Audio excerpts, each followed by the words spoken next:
Hello and welcome to rule number 6. Rule number 6 is in the steering and sailing section and focuses on safe speed. So get your notepad ready and let's jump right in. Rule 6 states that every vessel shall at all times proceed at a safe speed so that she can take proper and effective action to avoid collision and be stopped within a distance appropriate to the prevailing circumstances and conditions. In determining a safe speed, the following factors shall be among those taken into account. The first one is the state of visibility. So the first thing that's important for you to know here is the definition of safe speed. Safe speed is defined as the speed in which you can stop your vessel to avoid a collision or a potential hazard. So for example, the first item under this rule states that the first factor that you must take into account is the state of the visibility. So let's think about this for a second. On a clear day, you're going to have very high visibility and you'll be able to see much farther. So on a clear day,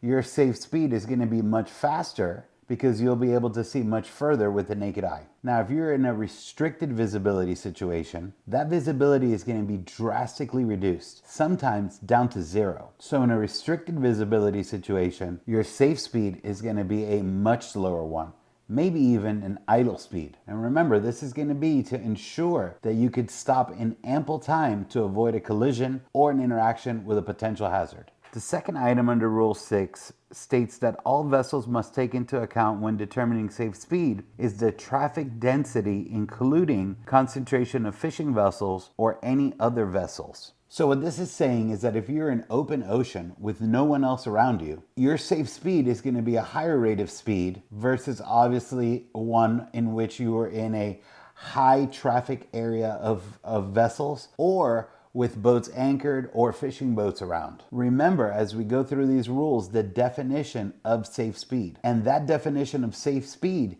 is one in which you could stop your vessel in ample time to avoid a collision. The next item to take into account is the maneuverability of the vessel with special reference to stopping distance and turning ability in the prevailing conditions. Now, what this rule is saying is that every single vessel out there has a different maneuverability, and bad sea and weather conditions are going to further impact the maneuverability of that vessel versus when you're in good sea and good weather conditions. The fourth item in Rule 6 to take into account is at night, the presence of background light, such as from shore lights or from backscatter of her own lights. Now, what this part of the rule is saying is that at night, the background lights from land when you're looking at it can create an obstacle for you in determining how far away things really are. Now, if you're in an area with a lot of background lights, it can also make it much harder to see the navigation lights of another vessel, especially smaller vessels that are going to be even closer to the water. And then secondly, your own lights on your vessel are going to make it harder for you to see because they can blind you and impede your own vision. So when you're navigating at night, I would highly recommend that you navigate at an even slower safe speed, because if you encounter a vessel within your path that doesn't have any lights on, it can turn into a catastrophic event. And always remember that navigating at night is extremely dangerous. The fifth item to take into account is the state of the wind,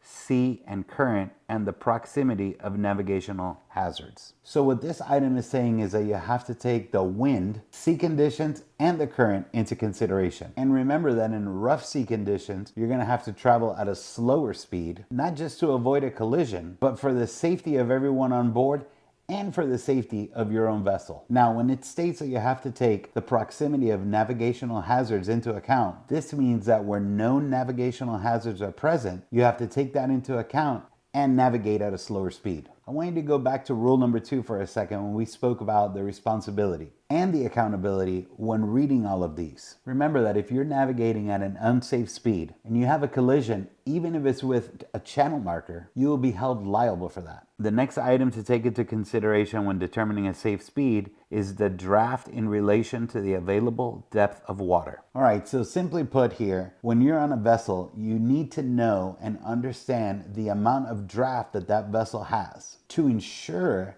that when you're navigating, you do not navigate into water that's going to be too shallow. This can result in a serious incident, especially if you're in restricted visibility, rough sea conditions, or both. Remember that when reading and learning all of these, always remember that the number one priority on a vessel is safety and the safety of everyone on board. And always remember that even if you know that you're doing everything right, you're going to have no control or knowledge of how every other vessel operator out there is operating their vessel.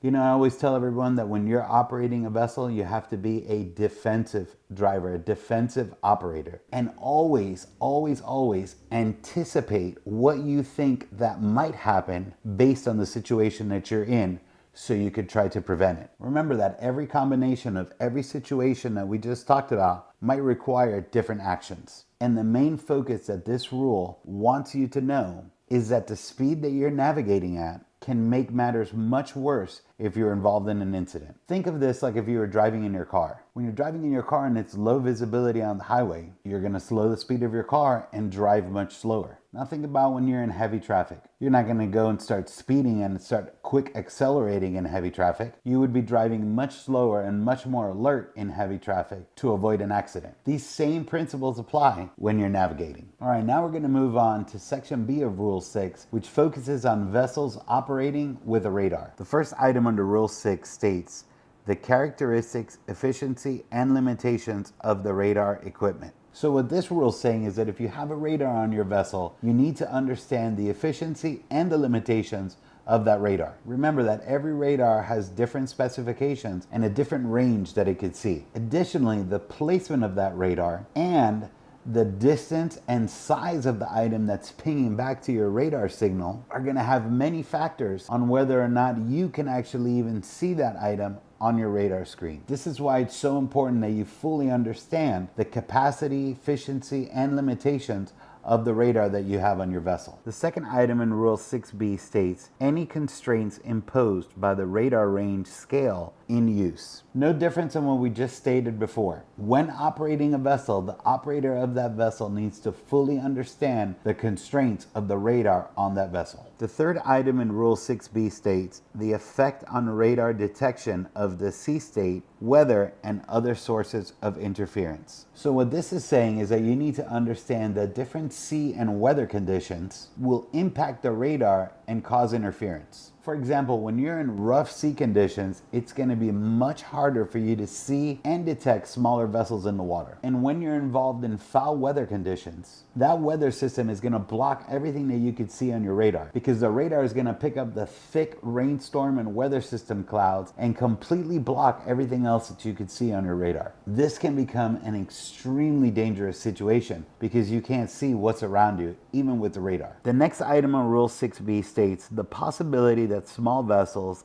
ice, and other floating objects may not be detected by radar at an adequate range. So what this is saying is that you really need to understand that small items, and sometimes even debris and things in the water, including small vessels, might not even show up on your radar screen at all and can pose a serious threat or hazard. You have to be aware of all of these limitations, because sometimes that radar can give you a false sense of security and show that there's nothing in your path when there could very well be a potential hazard. Item 5 in Rule 6b states the number, location, and movement of vessels detected by radar. So simply said, what this is stating is that you have to be aware and fully understand the amount of vessels that are around you that you have detected on your radar, and their movement and direction of navigation along with their speed. To give you an example, one time we left our local marina navigating at night. I was monitoring my radar screen and I detected a vessel that was traveling in the same direction that we were. Now this vessel was less than a half a mile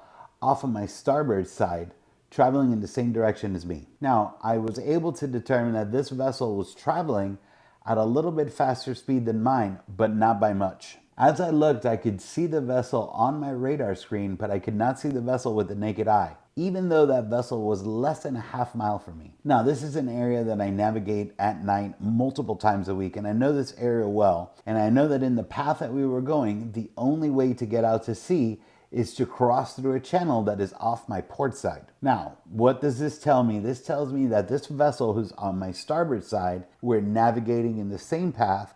At some point, this vessel has to cross in front of my vessel to get to that channel that's off my port side. Now, knowing this and monitoring the location, the speed, and the direction that this vessel was traveling in allowed me to assess the situation, and I was able to determine that if I continued at the same speed that I was traveling, we were going to wind up in a crossing situation. So I was able to slow my vessel down and alter my course until I was able to verify on my radar screen that with my new course adjustment and speed adjustment, we were no longer going to be in a crossing situation, and I was able to avoid a potential hazard. The next item in Rule 6b states, the more exact assessment of the visibility that may be possible when radar is used to determine the range of vessels or other objects in the vicinity. So what this is doing is just reiterating that visibility plays a major part in determining your safe speed, and that if you have a radar fitted on your vessel, it must be used. And the operator on board must understand how to use the radar and read the radar, along with the efficiency and the limitations of that radar. We made a video on our YouTube channel that may be useful to you. This video explains how to read the radar screen, along with how to adjust the gain and the range.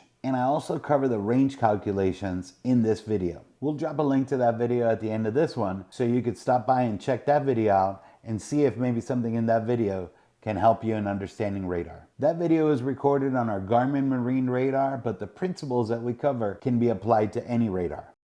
All right, congratulations. You made it to the end of Rule 6. Now I know that was a lot of information to cover, but I do think it's very easy to follow along. Go ahead and check out our Garmin video that I talked about and familiarize yourself with the use of radar. Study the notes that you wrote down on this rule, and I will see you in the next video.